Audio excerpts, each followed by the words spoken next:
ఒక తోటలో ఒక కొమ్మలో ఒక పువ్వు పూసింది. మహారాణిలా మహాలక్ష్మిలా ఆ పువ్వు నవ్వింది.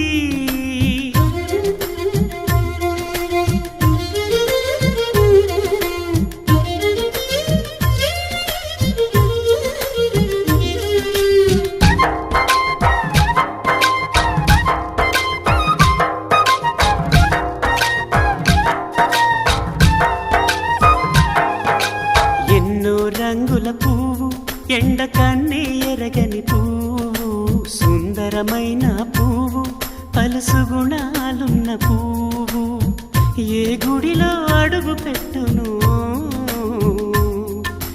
దేవుడు చల్లగా చూడాలి.